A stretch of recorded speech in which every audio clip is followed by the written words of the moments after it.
Alright, on 92.1 Choice Fm la Unyu Radio. Kono di woma tili ene angeni no tibabe matefu tuwa kamweken kamiti ye. Kita titi kweneni wabiberu ki Mr. Lafta kachiro ki Junior Ice.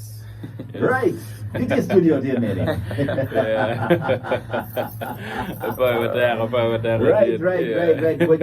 What in radio Bangolto? Yo, Lawin Radio Madika man, Mr. Lafta, energy in the building. Kachel ki Junior Ice before the trial in Lawin Radio Chelo Mero Dwak Fochbury, Kerry Kartiga Chewing, Kartic Julie Wine Goom. So 1 kilo goom money and Matili Choice Kanye.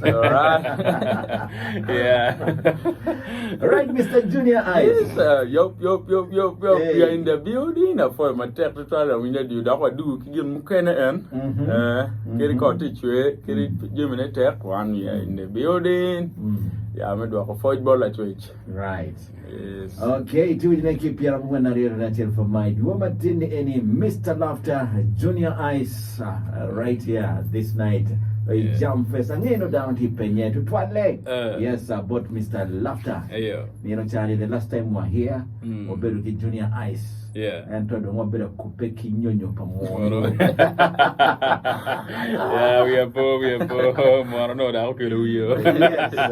I'm gonna jump penye now. Kore duki waki peke. Kore duki waki. What my word no better craft. So Bulgaria inge what kay better tour.